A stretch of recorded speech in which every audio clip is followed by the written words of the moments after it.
Hello friends, happy to meet you all again with an interesting video of educational assessment. Assessment is a crucial part in the teaching learning process. We shall understand the basics of educational assessment in a series of upcoming videos. I am Dr. Evangeline Whitehead, created and presenting this video. Educational assessment is the systematic process of documenting and using empirical data on the knowledge, skill, attitudes, and beliefs to refine programs and improve student learning. Assessment is so important because it drives the students' learning, and learners will do anything to pass the assessment. An assessment in any way is particularly needed to determine to what extent we succeeded in realizing these intended learning outcomes. Assessment programs also define the sort of pace in which students should study to acquire this level of knowledge and skills actually.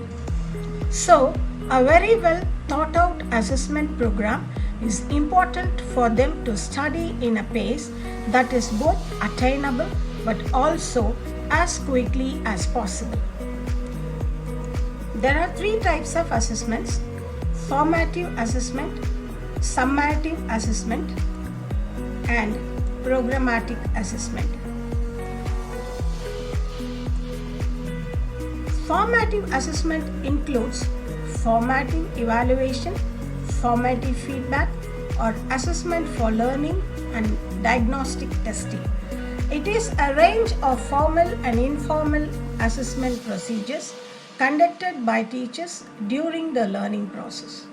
Formative assessment helps the teachers to modify teaching and learning activities and to monitor student learning to provide ongoing feedback to improve student attainment.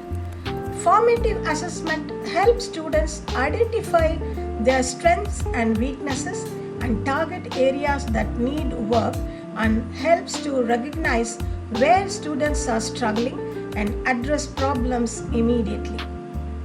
Summative assessment is the assessment of participants where the focus is on the outcome of a program.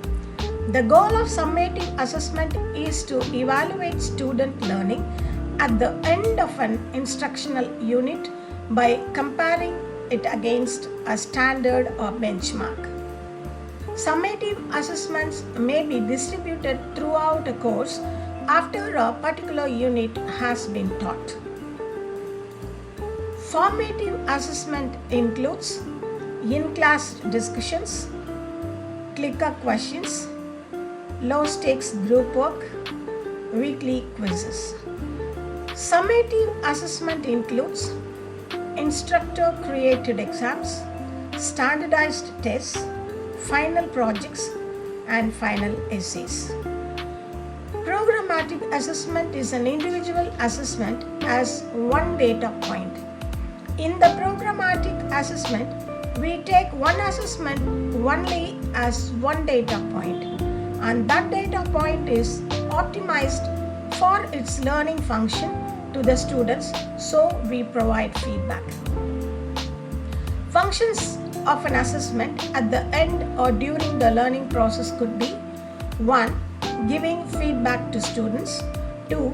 Assigning grades to students, 3. Selecting students, 4. Influencing students' learning behavior like timely starting to study the materials, 5. Make students experience satisfaction for the learning effort they put in, 6.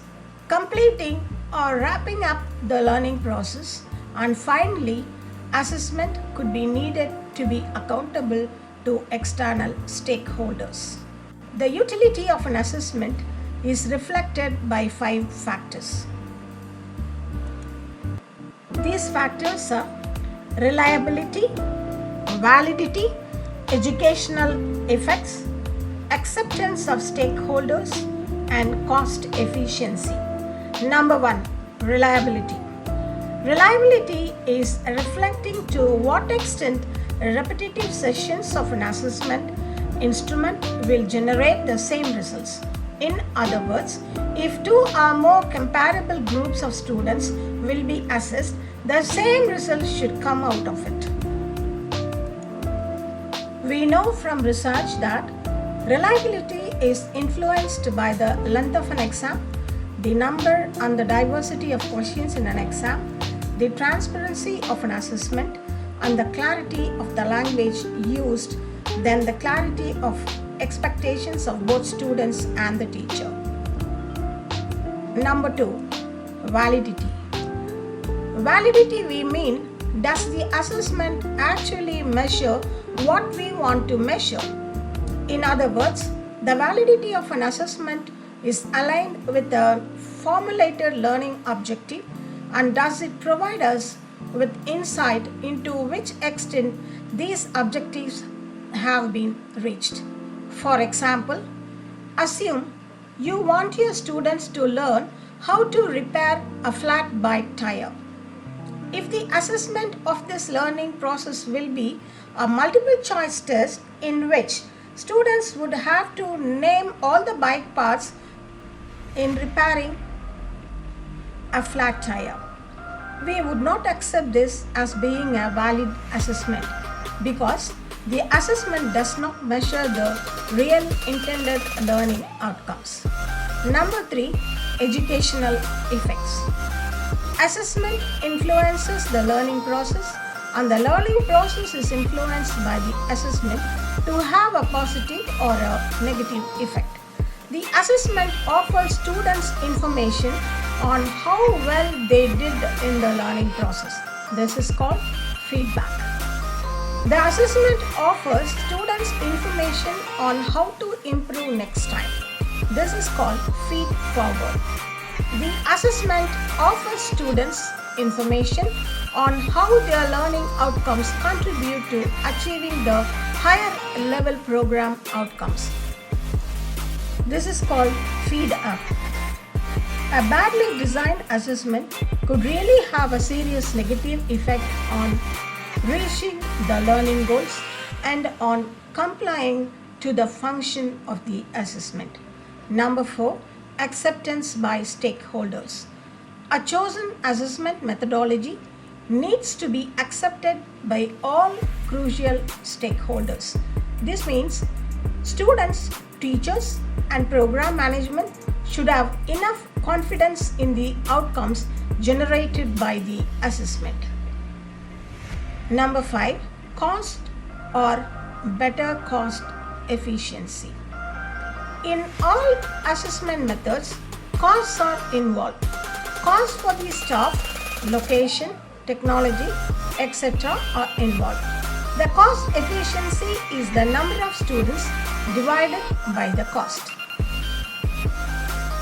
Utility is equal to reliability multiplied by validity multiplied by education effects multiplied by acceptance multiplied by cost efficiency. Most unfortunately, we can't calculate with this formula.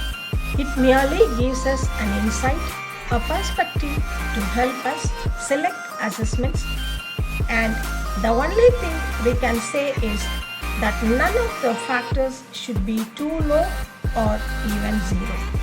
Thank you for watching this video. Let us meet soon with Educational Assessment Part 2. Thank you all.